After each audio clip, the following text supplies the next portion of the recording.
పడుతున్నాం. కలబంద నరదృష్టి నుంచి కాపాడుతుంది. శ్వేతార్కం గణపతి రూపం. గాలి తిరుగుతుంది కదా. గుళ్ళో పంతులుగారు కనిపించారు. అవి కడితే వాటి కదలికలు కోటలో ఉండవని, అసలు అలాంటి వాటికి ప్రవేశమే ఉండదని ఆయన చెప్పారు. మీ మంచి కోరి మేం కడుతున్నాం. తప్పా? తప్పే. మీరివి కట్టి నిజంగానే స్వర్ణ ఆత్మ తిరుగుతుందని నిర్ధారణ చేస్తారా? ఆత్మ లేదు, గాలి లేదు, అంతా మీ భ్రమ. నీ ఒంటి మీదకి రావడం నువ్వు భ్రమ అనుకోవచ్చు, కానీ హంసను ఆవహించింది. దాని మనసులో మాట దీంతో పలికించింది. దానికి మంగమ్మే సాక్ష్యం. ఏం మంగా, అవునా కాదా?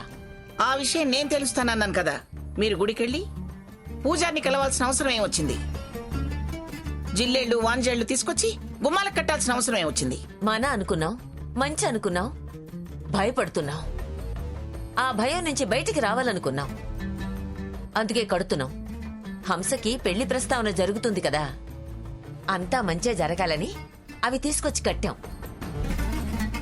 వెళ్ళిపోతాం, ఖాళీ చేసి వెళ్ళిపోతామంటే, కాదు మీరు వెళ్ళిపోతే మా పరువు పోతుంది, కోట ప్రతిష్ట దిగజారుతుంది, సిద్ధాంతిని పిలిపిస్తాను, బంధనం చేయిస్తానని మంగమ్మ అంది కదా సీత. ఏ మేము నిర్ధారిస్తున్నావంటావేంటి నువ్వు? నువ్వు కావాలని అందర్నీ రెచ్చగొట్టి తీసుకెళ్తుంటే అమ్మమ్మగారు అనక తప్పలేదు. నాకు తెలుసు ఆ పేపర్ ప్రకటన కూడా మీరే చేయించుంటారని నా అనుమానం. ఇది మరీ బాగుంది. ఒడ్డునున్న వాళ్లకు వణికే వాళ్ల చలేం తెలుస్తుందని భయపెట్టేది బాగానే ఉంది. భయపడేవాళ్ళం మమ్మల్ని తప్పు పడతావా? మీ భయాల్ని నేను పోగొడతానన్నాను కదా. ఎప్పుడు మంగా? శూన్యమాసం వెళ్ళాక? ఈ లోపు మేము శూన్యంలో కలిసిపోతాం.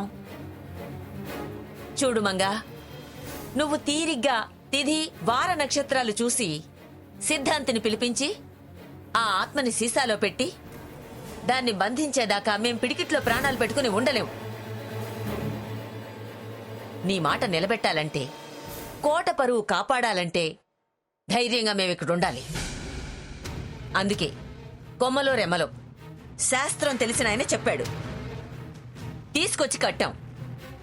వాటిని తీసి పారేస్తే వాటితో పాటే మేము బయటికి వెళ్ళిపోతాం. వెళ్ళండి.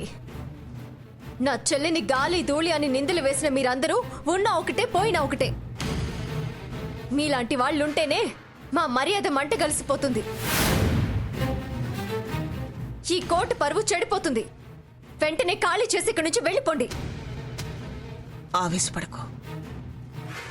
దానికి అవకాశం దొరికింది అనగలుగుతుంది. మన ప్రేమ ఆపేక్షలు దానికి అర్థం కావు. బలహీనత మీద దాడి చేయటం దానికి అలవాటే కదా.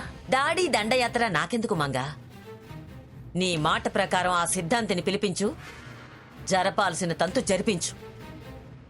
ఇంకా ఆత్మ నుంచి ఏ ప్రమాదం లేదని నిర్ధారణ చేయించు. అప్పుడే నేనే నా చేతులతో ఆ కొమ్మల్ని తీసి పారేస్తాను.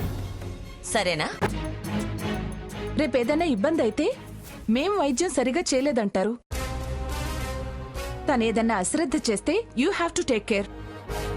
వెంటనే సీతను తీసుకుని హాస్పిటల్కి వచ్చేయండి. అలాగే డాక్టర్.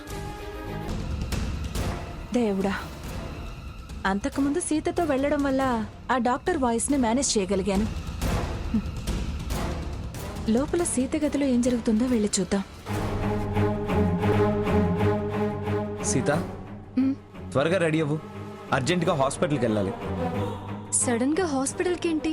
ఎందుకు? నీ నెగ్లిజెన్సీ నాకు చివాట్లు పెట్టించింది. మీరు శ్రద్ధ తీసుకోపోతే ఎలా అని డాక్టర్ నన్ను తిట్టింది. ఏంటి? నిన్ను డాక్టర్ తిట్టిందా? అవును. నువ్వు చెకప్ చేయించుకొని 3 వారాలైతే తిట్టరా? అసలు ఆవిడ నీకు ఫోన్ చేయడం ఏంటి? ఎవరికి ఫోన్ చేస్తే ఏంటి? తను చెప్పింది కరెక్టే కదా. ఇప్పుడు ఫోన్ ఎవరికి చేసిందనేది ముఖ్యం కాదు, హాస్పిటల్కి బయలుదేరడం ముఖ్యం. నువ్వు త్వరగా రెడీ అవ్వు. అవుతాలే గాని ఒకసారి నీ ఫోన్ ఇవ్వు. దేనికి? ముందు ఇవ్వు రఘురాం, ఇవ్వు.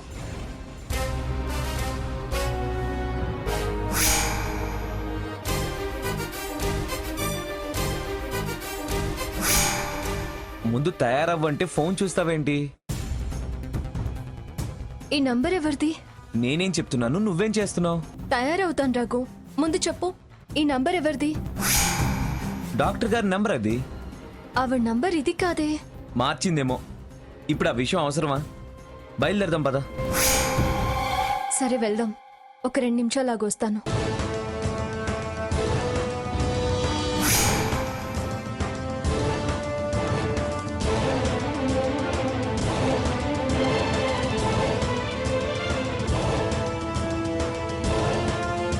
This number is currently switched off. Please try again later. Phone switch off చేసుందేంటి?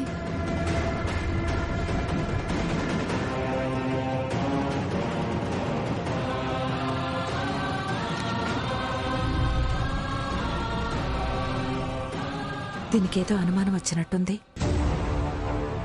ఈ దెయ్యం బయటికెళ్ళాకే ఏ పనైనా. ఈలోపు ముసలాళ్ళ సంగతి చూద్దాం. హ, ఇక ఈ సిమ్తో పనిలేదు. నా సిమ్ నాదే.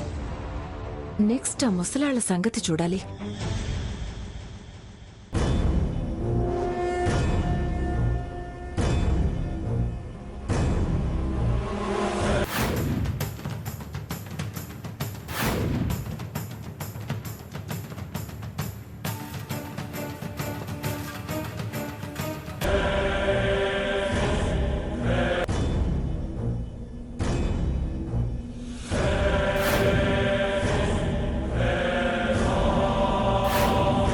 అమ్మమ్మ గారు, నేను మార్కెట్ దాకా వెళ్ళొస్తాను. మార్కెట్ కిందకు? చాలా సరుకులు అవసరమున్నాయట. మాస్టర్ చెప్పాడు. అలాగే పర్సనల్గా మనకు కావలసినవన్నీ కూడా తీసుకొద్దామని.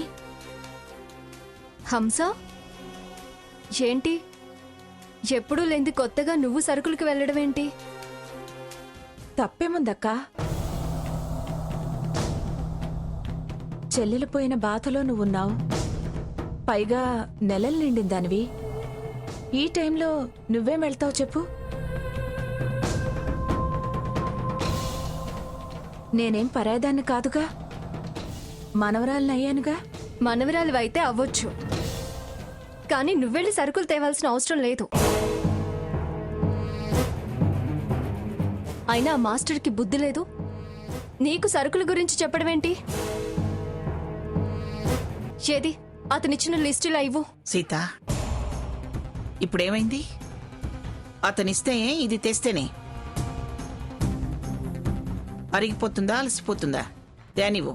ఎందుకమ్మమ్మ గారు, మన పనులు తను చేయడం ఎందుకు? మనా నీగాది చేస్తానంది. అవసరం లేదు. తెస్తే తప్పేంటి? హంస వద్దంటుందిగా, వాదనెందుకు? అంత సరుకులు అర్జెంట్ అయితే మేం వెళ్ళి తెస్తాం.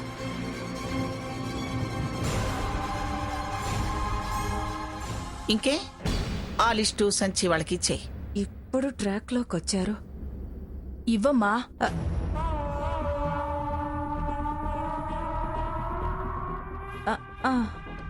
సీత, ఇక్కడేం చేస్తున్నావు? హాస్పిటల్కి వెళ్దామని చెప్పాను కదా. హాస్పిటల్కి ఎందుకురా? 3 వారాలైంది నాన్నమ్మ చెకప్ చేయించి. అందుకే డాక్టర్ ఫోన్ చేసి మీకన్నా బాధ్యత లేదా అని అరిచింది. తయారవు వెళ్దామంటే 5 నిమిషాల్లో రెడీ అవుతానని చెప్పి ఇక్కడికి వచ్చి మీటింగ్ పెట్టింది. రఘు, నేనేం మీటింగ్ పెట్టలేదు. నేను డాక్టర్కి ఫోన్ చేశాను. ఫోన్ చేసావా? ఎందుకు? నేను అబద్ధం చెప్తానా? అది కాదు రఘు, లాస్ట్ టైం రిపోర్ట్స్ తీసుకురావాలా వద్దా అని అడగడానికి. మరి తీసుకెళ్ళాలి కదమ్మా. మరి డాక్టర్ ఏమంది? ఆవిడ ఫోన్ స్విచ్ ఆఫ్ చేసుంది. ఏదో బిజీలో ఉన్నట్టున్నారు.